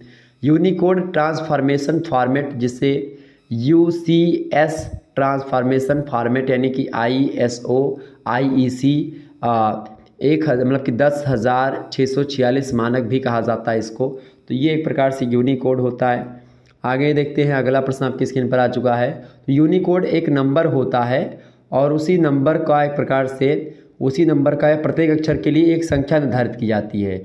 तो अक्षर व वर्णों को इकट्ठा करता है वो, उसी को कहते हैं यूनिकोड। जैसे कि ISO IEC 10,646, यहाँ पर देखिए इसके लिए एक नंबर, तो ये होता है यूनिकोड। ठीक है। आगे देखिएगा, अगला क्वेश्चन आपकी स्क्रीन पर आ चुका है। फटाफट से एक बार सभी लोग वीडियो को लाइक और शेयर अवश्य कर दीजिएगा ताकि टाइम टू टाइम आपको नोटिफिकेशन मिलता रहे और आप आसानी से पढ़ते रहें। 27 नंबर प्रश्न है, कार्यालयी हिंदी के कौन कौन से क्षेत्र होते हैं। तो कार्यालयी हिंदी के प्रयोग के कई क्षेत्र हैं, जैसे कि टिप्पणी लेखन में कार्यालयी हिंदी का प्रयोग होता है, प्रारूप लेखन में, ठीक है, प्रारूपण में, संक्षेपण में, प्रतिवेदन लेखन में, कार्यवृत्त लेखन में, कार्यालयी अनुवाद कार्य में, इन सभी में कार्यालयी हिंदी का प्रयोग होता है। तो ये सब कार्यालयी हिंदी के प्रयोग क्षेत्र हैं। अगला क्वेश्चन आप देखिएगा, 28 नंबर प्रश्न आपकी स्क्रीन पर आ चुका है। प्रश्न है, कार्यालयी हिंदी के क्या उद्देश्य हैं, बताएं। तो वास्तव में आप देखते हैं राजभाषा के रूप में हिंदी को स्थापित करने के पीछे आरंभिक उद्देश्य यही था कि भारत के सभी शासकीय कार्य या कार्यालयी मतलब शासकीय कार्य जो होते हैं, प्रशासकीय कार्य, ये सब कार्यालयी हिंदी के माध्यम से ही संपन्न हो और इसीलिए इसी में किए जाएं जिससे भारत की अधिकांश जनता शासन के द्वारा लिए गए नीतिगत निर्णयों से परिचित हो सके और इन नीतिगत निर्णयों का संबंध सीधे सीधे आम नागरिक से होता है। और ऐसे में यदि सरकार द्वारा लिए गए निर्णय की जानकारी जन सामान्य तक या जनता तक नहीं पहुंच पाती है, पूर्ण रूप से नहीं पहुंच पाती है, तो आम नागरिक शासन की सुविधाओं का लाभ उठाने से वंचित रह जाएगा। वो नागरिक जो है जब वो जान ही नहीं पाएगा, सब अंग्रेजी में प्रकाशित होगा, जो सूचनाएं आएंगी, जो फ़ायदा होगा लोगों का, तो अगर लोग जान ही नहीं पाएंगे कि हमारा फ़ायदा क्या हो रहा है, तो फिर उसके बाद में वो लोग एक प्रकार से सुविधाओं का लाभ नहीं उठा पाएंगे जो भारत के लोग हैं। और इसीलिए राजभाषा के रूप में कार्यालयी हिंदी की आवश्यकता महसूस की गई। तो ये कार्यालयी हिंदी का उद्देश्य था, ठीक है, ताकि जन सामान्य तक बातों को पहुंचाया जा सके। अगला प्रश्न है, कार्यालयी हिंदी तथा सामान्य हिंदी के बीच में संबंध को स्पष्ट कीजिए। तो सरकारी कार्यालयों की कार्यप्रणाली से जो लोग अनभिज्ञ हैं उन्हें इस बात का भान नहीं रहता कि वे व्यवहारिक जीवन में जिस हिंदी का प्रयोग कर रहे हैं वह कार्यालयी हिंदी भाषा है या नहीं। इसीलिए लोगों के द्वारा बोली जाने वाली सामान्य हिंदी और कार्यालयी हिंदी की स्थिति का ज्ञान होना आवश्यक है। कार्यालयी हिंदी और सामान्य हिंदी में एक प्रकार से कई चीज़ें, कार्यालयी हिंदी कार्यालयों में, बैंकों में, न्यायालयों में, इन्हीं सब जगह पर प्रयोग किए थे, प्रेस विज्ञप्ति, प्रतिवेदन, संक्षेपण, प्रतिवेदन, इन्हीं सभी में, ठीक है। लेकिन जो सामान्य व्यवहार की भाषा होती है कि आम बोलचाल की भाषा, ठीक है, जैसे कि कोई व्यक्ति आपस में बातचीत करते तो वो भाषा। तो सामान्य हिंदी और कार्यालयी हिंदी में आत्मीय संबंध है। सामान्य हिंदी और कार्यालयी हिंदी की व्याकरणिक संरचना जो होती है एक ही होती है, फिर भी इनमें अंतर जरूर पाया जाता है। कार्यालयी हिंदी एक प्रकार से थोड़ी जटिल होती है, उनमें पारिभाषिक शब्दावलियाँ ज़्यादा होती है, जबकि सामान्य भाषा में पारिभाषिक शब्दावलियाँ कम होती हैं और सरल थोड़ी होती है, ठीक है। आगे बढ़ते हैं, अगला क्वेश्चन आपकी स्क्रीन पर आ चुका है। 30वां नंबर प्रश्न है, पारिभाषिक शब्द पारिभाषिक शब्द का क्या अर्थ है, बताइए। पारिभाषिक शब्द का अर्थ है जिसकी सीमाएं बांध दी गई हों। जैसे अंग्रेजी का शब्द है डकैती और हिंदी में इसके लिए डकैती शब्द है और उसकी परिभाषा कर दी गई है कि 4 या 4 से अधिक व्यक्ति जब डाका डालने लगेंगे तो उसको डकैती कहेंगे। जिन शब्दों की सीमा बांध दी जाती है वे पारिभाषिक शब्द कहलाते हैं। समझ में आ गई बातें। आगे देखिए 31 नंबर क्वेश्चन से, पदनाम से क्या आशय है। पदनाम क्या होता है भाई, पद प्लस नाम बराबर पदनाम। और हिंदी में पद का मतलब होता है स्थान, ओहदा, ये सब होता है पद का मतलब। और प्रकार एक प्रकार से, और पदनाम का क्या अर्थ होगा, तो पदनाम का अर्थ होगा किसी स्थान अथवा ओहदा का नाम। डॉक्टर हरदेव बाहरी ने अपने अंग्रेजी हिंदी शब्दकोश में पदनाम का पर्याय शब्द जो लिखा है उसको लिखा है जो है डायनेशन, ठीक है, डिजाइनेशन, ठीक है, डिजाइनेशन लिखा है उन्होंने उसके लिए, पदनाम के लिए। और जिस प्रकार हर व्यक्ति का अपना नाम होता है और उसी से उसकी पहचान होती है, नाम से व्यक्ति की, उसी प्रकार उद्योग, व्यवसाय अथवा सेवा कोई भी होती है, उनके विभिन्न क्षेत्रों में काम करने वाले व्यक्ति का अपना पद होता है और पद का निर्धारण कार्य के स्तर और उसका भेद के आधार पर या उसके तात्पर्य के आधार पर किया जाता है। जैसे कि अध्यापन करने वाले को अध्यापक कहा जाता है, परीक्षण करने वाले को परीक्षक कहा जाता है, इसी प्रकार से निर्देश देने वाले को निर्देशक कहा जाता है। इस प्रकार कार्य के विशिष्ट स्तर के अनुसार कार्यरत व्यक्ति का संबोधन भी विशिष्ट प्रकार का होता है और इसी को उसका पदनाम कहा जाता है, ठीक है, कि भाई उसके पद के अकॉर्डिंग उसको कह दिया। जैसे कि वो अध्यापक है तो उसको अध्यापन का काम करता तो उसको अध्यापक कह दिया गया। इसी प्रकार से कई प्रकार की चीज़ें होती है, ठीक है। जैसे यूट्यूब पर काम करते तो यूट्यूबर बोलते हैं बहुत सारे लोग, ठीक है। तो ये चीज़ें, तो ये यही सब होता है पदनाम। अगला प्रश्न है 32 नंबर, देखिएगा, टिप्पणी और टिप्पण में क्या अंतर है बताइए। तो टिप्पण का नाम लेते ही टिप्पणी का स्मरण हो आना स्वाभाविक ही होता है। लोग भ्रमवश टिप्पणी और टिप्पण को एक ही मान लेते हैं, लेकिन टिप्पण जो होता है और टिप्पणी दोनों में पर्याप्त अंतर है। टिप्पणी वह अभियुक्ति होती है जो किसी भी विचाराधीन पत्र के निस्तारण के लिए लिखी जाती है और टिप्पण का प्रयोग टिप्पणी लिखने की प्रक्रिया के लिए किया जाता है। जैसे कि मैंने आपको शुरुआत में बताया है कि टिप्पण जो होता है वो लिखने की प्रक्रिया है और टिप्पणी जो है वो जो लिख करके जो कागज़ मिलता है हमको, जो लिखा हुआ एक प्रकार से दस्तावेज होता है, उसी दस्तावेज को हम टिप्पणी कहते हैं। यानी टिप्पणी एक प्रकार से एक नाउन है और टिप्पण एक प्रक्रिया है, यानी कि टिप्पण एक वर्ब है, समझ रहे हैं ना। यानी टिप्पण क्रिया है और टिप्पणी एक संज्ञा है, समझ रहे हैं चीज़ों को। तो टिप्पण लिखने की कला या प्रक्रिया का नाम है टिप्पण, और टिप्पणी उस प्रक्रिया या उस कला के द्वारा जो नमूना मिलता है उस नमूने को टिप्पणी कहते हैं।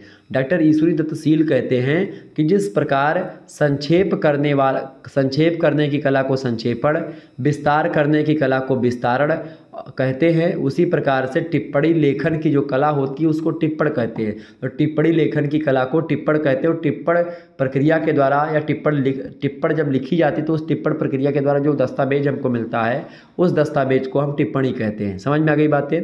तो इसे यूँ भी कहा जा सकता है कि टिप्पण एक प्रक्रिया है और टिप्पणी उसका प्रतिफलित रूप है। अस्तु टिप्पणी एक परिभाषिक शब्द है, इसका प्रयोग क्षेत्र विशेष में होता है, ठीक है। आगे बढ़ते हैं, अगला प्रश्न 33 नंबर, पल्लवन के महत्व को स्पष्ट कीजिए। पल्लवन का क्या महत्व है भाई। तो पल्लवन के महत्व को प्रतिपादित करते हुए डॉक्टर कैलाश चंद्र भाटिया और डॉक्टर सुमन सिंह ने अपनी पुस्तक संक्षेपण और विस्तारण में लिखा है। संक्षेपण और विस्तारण की पुस्तक है इन दोनों की। इनमें बताया गया कि पल्लवन के द्वारा हम किसी भावपूर्ण वाक्यांश या वाक्य सूत्र या कथ्य या लोकोक्ति या नीति वचन को या किसी सूक्ति को या गुम्फित भाव या विचार रूपी जो है कली को फूल रूप में प्रस्तुत करते हैं। मतलब कि कोई छोटी विषय वस्तु है उसको बड़ा बनाते हैं, जैसे कली छोटी होती है और उसको पुष्प बनाने की प्रक्रिया, तो कली से पुष्प बनाने की प्रक्रिया पल्लवन कहलाती है, ठीक है, समझ रहे हैं। तो हम तो भंवरे हैं जो हर कली को फूल बनाते हैं, या आपने गाना सुना होगा या एक वो सुना होगा। तो ठीक उसी प्रकार से छोटी विषय वस्तु को थोड़ी बड़ी बना करके उसको प्रस्तुत करना ये पल्लवन कहलाता है, ठीक है, जिससे उसका अर्थरूपी सौरभ सामान्य जनों को भी सहज रूप में मिल सके। पल्लवन के अभ्यास से हृदय के बाद कपाट, मतलब कि हृदय के जो बंद कपाट होते हैं वो खुल जाते हैं, मस्तिष्क में नवीन विचारों का संचरण होने लगता है, बुद्धि की क्रियाशीलता बढ़ जाती है, भाषा शैली में निखार आ जाता है और विचारों में परिपक्वता आ जाती है। क्योंकि आप बहुत कम विषय वस्तु को पढ़ेंगे, बस केवल सार को पढ़ लेंगे तो उससे आपके ज्ञान का विकास नहीं हो सकेगा। लेकिन जब आप और भी चीज़ों को पढ़ेंगे, जैसे कि आप कोई उपन्यास पढ़ें तो उपन्यास की अगर कहानी पढ़ लेंगे तो उपन्यास आपके समझ में आ जाएगा, लेकिन जब पूरा का पूरा उपन्यास पढ़ लीजिएगा तो एक प्रकार से और आपके अंदर एक प्रकार से उपन्यास लिखने की एक शैली डेवलप होगी, ठीक है। तो पल्लवन वो होता है। अगला क्वेश्चन साहब देखिए 34 नंबर दिया है, कंप्यूटर का जनक कौन है। तो चार्ल्स बेबेज कंप्यूटर के जनक है। कंप्यूटर के कितने भाग होते हैं। तो कंप्यूटर के मुख्यतः छोटे छोटे उपकरणों से मिलकर के कंप्यूटर बना होता है, जिसके 3 भाग होते हैं। 3 भागों में कौन कौन से, एक तो होता है इनपुट उपकरण, एक होता है प्रोसेसिंग यूनिट जिसको CPU कहते हैं, एक होता है आउटपुट उपकरण। मतलब कि जो बाहर से होते हैं उनको आउटपुट, जो अंदर होते हैं उनको इनपुट, और एक प्रकार से एक CPU होता है। तो इस प्रकार से मुख्य रूप से 3 भागों में कंप्यूटर को हम बांट सकते हैं। 36 नंबर क्वेश्चन आप देखिएगा, कंप्यूटर कौन सी संक्रियाएं करता है? तो कंप्यूटर मूल रूप से निम्नलिखित संक्रियाएं करता है। पहला कौन सी काम करता है कंप्यूटर भाई? कंप्यूटर डाटा और निर्देश को पढ़ करके उसको इकट्ठा करता है, यानी ग्रहण करता है। दूसरी बात, कंप्यूटर डाटा और निर्देशों को इकट्ठा करता है, यानी भंडारित करता है। कंप्यूटर विभिन्न प्रक्रियाओं और उनके क्रम को नियंत्रित करता है, यानी क्रमबद्ध तरीके से डाटा को इकट्ठा रखता है, प्रक्रियाओं को इकट्ठा रखता है। और कंप्यूटर उपयोगी सूचनाओं को प्रयोक्ताओं के समझने के योग्य बनाता है। जो उपयोगी सूचनाएं होती हैं उनको एक प्रकार से समझने के योग्य बनाता है। तो कंप्यूटर की ये सभी काम करते हैं कंप्यूटर। आगे देखिएगा, अगला प्रश्न आपकी स्क्रीन पर आ चुका है। एक बार फटाफट से आप लोग वीडियो को शेयर और लाइक ज़रूर कर दीजिएगा। आप सभी लोग वीडियो को लाइक ज़रूर करिएगा और बहुत बहुत अभिनंदन है आप सभी का हमारे साथ जुड़ने के लिए। अगला प्रश्न आप देखिएगा, मल्टीमीडिया का क्या अर्थ है? मल्टीमीडिया जैसे कि टेक्स्ट, डाटा, चित्र, एनिमेशन, ऑडियो, वीडियो, इन सभी के समन्वय का नाम है मल्टीमीडिया। जैसे पहले फ़ोन आता था सादा फ़ोन, ठीक है, जैसे नोकिया 1210, वो सब सादा फ़ोन थे, तो उसमें सारी सुविधाएं नहीं थी, टेक्स्ट वगैरह नहीं था, डाटा नहीं चलता था, चित्र, एनिमेशन, ऑडियो, वीडियो ये सब नहीं आते थे। लेकिन मल्टीमीडिया फ़ोन आया, फिर उसके बाद में उसमें गाना वाना बजने लगा, वीडियो ऑडियो सब चलने लगा, तो वो सब मल्टीमीडिया कही जाती है। तो टेक्स्ट, डाटा, चित्र, एनिमेशन, ऑडियो, वीडियो, इन सभी के इकट्ठे कर दें या इन सभी का समन्वित रूप को हम मल्टीमीडिया कहते हैं। 38 नंबर क्वेश्चन आप देखिएगा, भारत में सुपर कंप्यूटर का विकास कब हुआ? तो परम 8000 CDEC के द्वारा विकसित पहला सुपर कंप्यूटर का निर्माण 1991 ईस्वी में किया गया और इसके निर्माण का श्रेय जाता है CDEC को, और इसके निर्देशक थे डॉक्टर विजय भास्कर, उनको जाता है।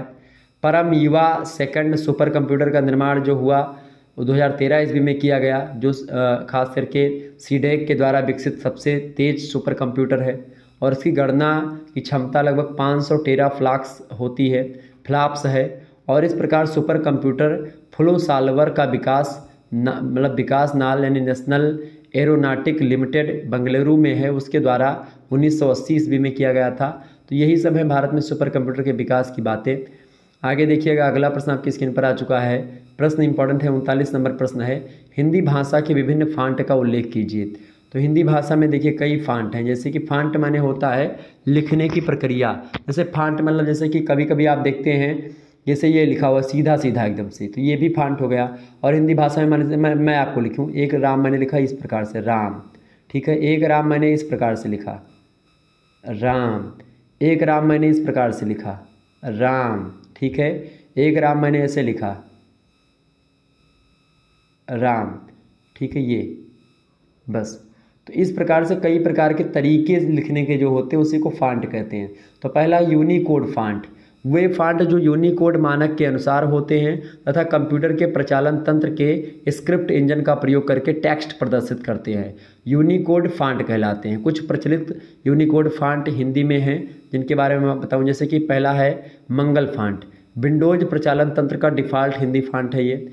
विंडोज 7 के हिंदी फांट कौन कौन से, जैसे कि अपराजिता हो गया, इसके अलावा एरियल यूनिकोड SMS हो गया, ठीक है, इसके अलावा कोकिला है, उत्साह है, संस्कृत 2003 देवनागरी हेतु एक मुफ्त और सुंदर यूनिकोड फांट बनाया गया वो, इसके अलावा देवनागरी MT मैकिन्टोश प्रचालन तंत्र का डिफ़ॉल्ट हिंदी फांट बनाया गया। इसके अलावा सिद्धांत संस्कृत हेतु सर्वाधिक वर्ण खंडों को ग्लिफ वाला फांट बनाया गया। तो एक प्रकार से ये सब फांट बनाए गए खास करके विंडोज़ 7 के लिए। इसके अलावा नॉन यूनिकोड फांट जो हैं उनमें जो है खास करके वे फांट आते हैं जो पुराने 8 बिट मानकों के अनुसार बने हुए हैं। ये यूनिकोड के आने से पहले प्रचलन में लाए गए थे। कुछ प्रचलित non Unicode font Hindi font है, जैसे कि कृतदेव हो गया, ये नॉन यूनिकोड फांट है। एक प्रसिद्ध नॉन यूनिकोड फांट श्रृंखला है ये। चाणक्य समाचार पत्रों और पुस्तकों की छपाई हेतु प्रयुक्त होने वाला एक प्रचलित फांट है चाणक्य, ठीक है। तो ये सब एक प्रकार से ये सब फांट होते हैं जिनके माध्यम से छपाई होती है, ठीक है। आपको बता दूं जैसे कि ये लिखा हुआ आपके समझ जैसे दिखाई पड़ा तो एक फांट में ही लिखा हुआ है, ठीक है। आगे देखिएगा, 40 नंबर क्वेश्चन आपकी स्क्रीन पर आ चुका है। कंप्यूटर की विशेषताएं बताइए। सबसे पहली विशेषता है कंप्यूटर एक मतलब कंप्यूटर जो है बहुत तीव्र से कार्य करने वाली एक मशीन है, बहुत तेज गति से काम करती है। दूसरी बात, कंप्यूटर की काम करने की परिशुद्धता उच्च कोटि की होती है, यानी कि बहुत अच्छा काम करता है, शुद्ध काम करता है। बहुमुखी प्रतिभा कंप्यूटर की विलक्षण क्षमता है, ये कई काम कर सकता है कंप्यूटर एक साथ। अगली बात, कंप्यूटर में स्मरण शक्ति अत्यंत तीव्र होती है, याद करने की जो शक्ति होती है तीव्र होती है। इसके अलावा कंप्यूटर एक मशीन होने के कारण से संवेगहीन है, मतलब इसमें इमोशन नहीं होते हैं। ठीक है, अगला प्रश्न आप देखिएगा। 41 नंबर क्वेश्चन आपकी स्क्रीन पर आ चुका है, फटाफट से आप सभी लोग देखने का प्रयास करेंगे। प्रश्न क्या दिया हुआ है भैया? प्रश्न है इंटरनेट का पूरा नाम क्या है? तो इंटरनेट का पूरा नाम है इंटरनेशनल नेटवर्क। अगला क्वेश्चन आप देखिएगा 42 नंबर, ईमेल का पूरा नाम क्या है? इलेक्ट्रॉनिक मेल कहा जाता है ईमेल को। अगला प्रश्न 43 नंबर, WWW का पूर्ण रूप क्या है? वर्ल्ड वाइड वेब कहा जाता है WWW को खास करके। ठीक है, वर्ल्ड वाइड वेब, ये सब ध्यान रखिएगा। परीक्षा में प्रश्न आप मतलब क्या तिलक उत्तरी में ऐसे प्रश्न पूछे जाते हैं, ध्यान रखेंगे, इसीलिए मैंने सोचा आपको बता दिया जाए। 44 नंबर प्रश्न है, सॉफ्टवेयर को कितने भागों में बांटा गया है? तो सॉफ्टवेयर को 3 भागों में बांटा गया है। पहला सिस्टम सॉफ्टवेयर, दूसरा एप्लीकेशन सॉफ्टवेयर, तीसरा यूटिलिटी सॉफ्टवेयर। ये 3 प्रकार के सॉफ्टवेयर होते हैं और एग्जाम में पिछली बार इन 2022 में ये प्रश्न बहुत मात्रा में पूछा गया था, ध्यान रखिएगा। ठीक है, तो ये प्रश्न आप लोग एकदम से रट लीजिएगा। कार्यालयी हिंदी, कार्यालयी मतलब एक प्रकार से सरकारी पत्र, अर्ध सरकारी पत्र, ठीक है, प्रतिवेदन, संक्षेपण, पल्लवन, पत्राचार, समाचार लेखन, कंप्यूटर, इंटरनेट, ईमेल, ये सब प्रश्न बहुत इंपॉर्टेंट है, इसीलिए मैंने इन सभी को बताने का प्रयास किया। अगला प्रश्न है, और इसके अलावा शोध। अगला प्रश्न है, हिंदी में उपलब्ध सॉफ्टवेयरों के नाम बताइए।